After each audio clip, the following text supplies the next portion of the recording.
Kisah tragis detik-detik wafatnya sahabat Utsman bin Affan saat sedang berpuasa dan membaca Al-Quran. Dikisahkan, setelah wafatnya Khalifah Abu Bakar dan Umar, kemudian sahabat Utsman diangkat menjadi Khalifah umat Islam ketiga. Diketahui bahwa beliau menjabat sekitar 12 tahunan. Pada era kepemimpinan 6 tahun awal, kepemerintahan yang beliau pimpin bisa dibilang sukses. Kebijakan yang dibuat banyak berdampak positif bagi masyarakat. Karakter Khalifah Utsman adalah lemah lembut, berbeda dengan khalifah sebelumnya yang berkarakter tegas. Namun, kondisi berbalik arah di masa kepemimpinan 6 tahun terakhir sang khalifah. Khalifah Utsman kala itu banyak mengangkat pejabat kepemerintahan dari lingkup keluarganya sendiri. Ditambah, beliau tak begitu tegas untuk mencopot pejabat yang tak pecus. Sebagai contoh, pernah Khalifah Utsman melantik saudara satu susuannya menjadi gubernur Mesir. Saudaranya itu bernama Abdullah bin Saroh. Padahal, menurut sejarah yang tercatat dalam kitab Al-Bidayah wa Nihayah, Abdullah punya sisi buruk. Adapun sejarahnya, dahulu Abdullah bin Saroh pernah menjadi sahabat Rasulullah dan pernah diberi tugas untuk menulis wahyu. Namun biadabnya, ia malah berkhianat dan keluar dari agama Islam. Bahkan saat Fathul Makkah terjadi, Abdullah bin Saroh adalah salah satu orang yang tidak dimaafkan Nabi Muhammad SAW. Pernah Nabi menurunkan perintah untuk menghabisi nyawa Abdullah. Namun sahabat Utsman merasa kasihan, hingga akhirnya pun Abdullah kemudian dibebaskan. Saat Abdullah bin Saroh menjabat sebagai gubernur Mesir, ia dikenal sebagai pemimpin yang zalim dan suka berbuat semena-mena kepada rakyat Mesir. Perbuatannya membuat banyak orang jengkel. Kemudian, utusan rakyat Mesir melaporkan kelakuan pemimpin mereka kepada Khalifah Utsman. Sang khalifah kemudian mengutus utusan untuk membawa surat teguran keras kepada gubernur Abdullah bin Saroh. Namun, meskipun sudah disurati khalifah, Abdullah bin Saroh malah tak menghiraukannya. Bahkan, ia berani membunuh utusan Khalifah Utsman. Kelakuan biadab gubernur Abdullah itu kemudian memancing emosi warga Mesir. Mereka kemudian bersama-sama datang ke Madinah guna meminta agar Khalifah Utsman segera melengsarkan Abdullah dari jabatan gubernur Mesir. Rakyat Mesir juga mengusulkan agar jabatan gubernur digantikan Muhammad bin Abu Bakar. Setelah dipertimbangkan matang-matang, Khalifah Utsman kemudian mencopot jabatan Abdullah dan digantikan Muhammad bin Abu Bakar. Setelah itu, warga Mesir kembali lagi ke Mesir. Beberapa hari kemudian, mereka mendapati ada orang mencurigakan berkulit hitam penunggang unta yang mengaku sebagai pembantu Khalifah Utsman dan Marwah bin Hakam. Setelah digeledah, ternyata orang itu membawa sepucuk surat yang mengandung info kontroversi yang menyulut emosi.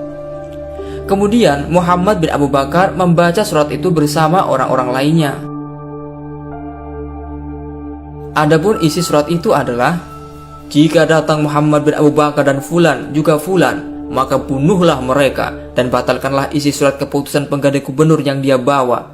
Sementara jabatanmu tetap seperti semula sampai datang perintahku. Penjarakanlah orang-orang yang mengadu kepadaku dan mengatakan bahwa ia telah dizalimi olehmu, sampai aku memerintahkan hal lain untukmu, insya Allah." Surat ini jelas saja membuat Muhammad dan orang Mesir marah.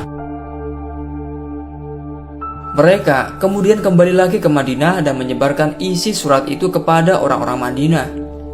Hal ini tentu saja memancing kebencian kepada Khalifah Utsman, terutama pemberontak yang dulunya pernah benci dengan Khalifah Utsman. Namun, setelah diklarifikasi, Khalifah Utsman bersumpah bahwa surat itu bukanlah tulisannya, melainkan itu adalah tulisan Marwah bin Hakam, sekretarisnya. Muhammad bin Abu Bakar kemudian mencari Marwah untuk dimintai klarifikasi. Tetapi, Khalifah Utsman menutupi keberadaannya sebab takut nanti Marwah dihabisi.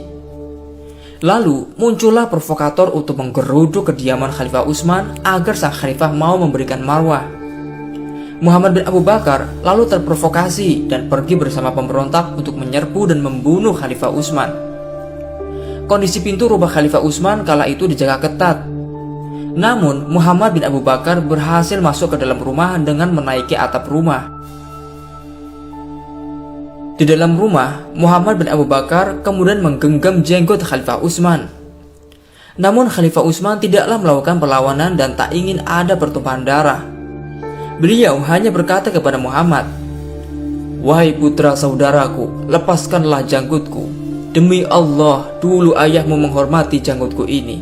Jika dia tahu posisi kamu sekarang, ia akan merasa malu akan tindakanmu."